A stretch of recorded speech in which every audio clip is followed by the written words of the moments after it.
Well, hello there, readers young and old. You're in for quite a treat, a true tale to behold. As you can see, with a title such as this, I will tell you the tale of how Jeff stole Christmas.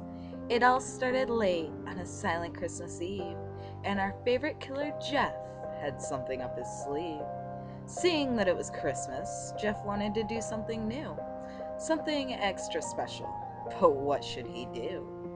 Just then he heard something. His feet made him pause. He slowly turned to see a fake, drunken Santa Claus. The wheels started turning. Jeff had a plan. He clutched the knife in his pocket, and that's when it began. Old Saint Nick saw Jeff heading straight his way. Maybe he could get $1 from Mr. Jeff today. Hey, buddy, wanna help me out? Now don't go being cheap. Jeff lunged at the man, saying, "Go to sleep!" He slit Santa's throat while he squirmed and thrashed, but there was no escaping, being cut and being slashed. The drunk fell to the ground with a noticeable thud. His pupils started to widen as he choked on his blood. Jeff grabbed Santa's suit, choked with crimson water, and that's when he knew he could start his Christmas slaughter. When he achieved his look, he was on his way, but not before he hijacked Santa's car. Or, I mean, his sleigh. He drove through the small neighborhood, rather quiet and kind, the perfect setting for what Jeff was planning in his mind. He planned to sneak into each home, all the parents he'd kill, murdering almost the whole neighborhood to get his holiday thrill. Jeff chuckled maniacally, stopping at the first house on the block. At how upset this town would be, boy, would they be in for a shock.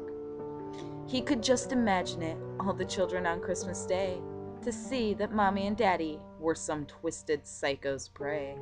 He got out of his car and trudged through the snow. Then he scaled the side of the house up to somebody's window. Through the window, he saw the parents dreaming their Christmas dreams. It's a little too quiet in there.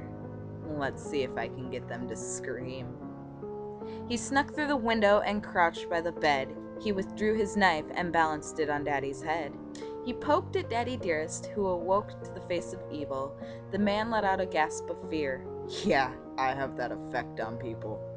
Jeff slammed the knife through his skull. The mother screamed and tried to run, but Jeff caught her and gutted her. He seemed to be having a lot of fun. When he was done with the mother, he wrote his slogan on the wall, but then he heard little footsteps making their way down the hall. He shot out of the room, then he slammed the door. He couldn't let the child see his masterpiece of gore.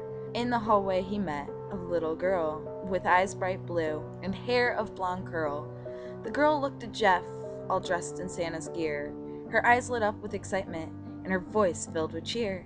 "Santa! I can't believe it's you!" This was the best moment of her life. Then she looked to his side and asked, "What are you doing with that knife?" It's, for cutting the turkey. I was making sure it was fresh for tomorrow." She glared at the knife and said again, "I've got a better one for you to borrow." She led him to the kitchen and opened the drawer. His eyes were fixated on a knife that he couldn't ignore. The monstrous knife with a serrated edge put his bloody weapon to shame. He pulled it from the drawer thinking, "This will be better for my reindeer game." "Will this work for you, Santa? Did I help you out?" Jeff patted the little girl's head with praise and said, "Without a doubt." He sent the little girl back to bed and made his way out the door. He hopped into the car and continued with his night of unspeakable horror. From home to home he went, having a ball with his slaughter, leaving behind a special present for every son and every daughter. He decorated the trees with intestines and filled their stockings with eyes. He made quick work of the parents, making sure their kids couldn't hear their cries. He propped up his victims on the couch in the living rooms, placing their heads in their lap, making a rather picturesque tomb. By the time he had finished, he could see the early light of day. He ditched the costume, got into the car, and ended his night of horrid play. His first annual Christmas killing was very brutal, I must confess, but we all know in his eyes, he saw it as a great success. The small town wouldn't be the same, though they will forever live in fear, because in the back of their minds they know that he'll do the same thing every year. So for those of you who live in a town of small population, be warned and be prepared for a night of gore and devastation. Sleep with a gun, lock everything up, and don't forget this little thriller if you don't want to be the next victim of the infamous Jeff the Killer.